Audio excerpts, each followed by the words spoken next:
sementara ambil air wudhu sembahyang maghrib. Terus Ya baru itu sudah datang gempa besar. Ambil air wudhu mau sembahyang maghrib. jam berapa itu?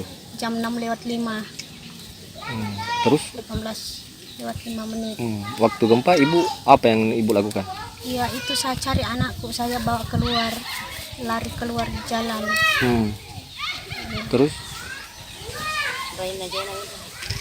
Saya cari jalan untuk keluar, lari ke gunung.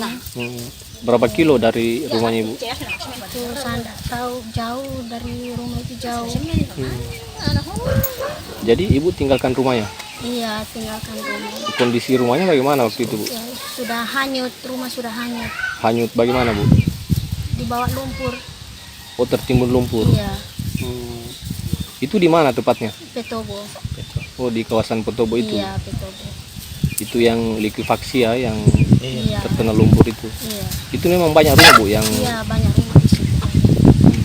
Tapi rumahnya sekarang enggak. Enggak bisa karena sudah hancur.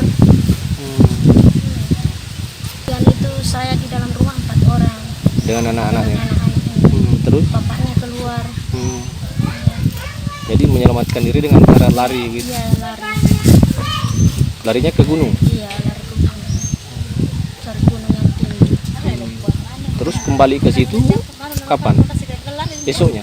Kembali kemana? Belum, masih di tenda terus di atas. Oh sejak waktu itu enggak pernah Iya, kembali enggak pernah kembali ke situ sampai sekarang, belum pernah kembali. enggak pernah lihat kondisi Nggak rumahnya. pernah.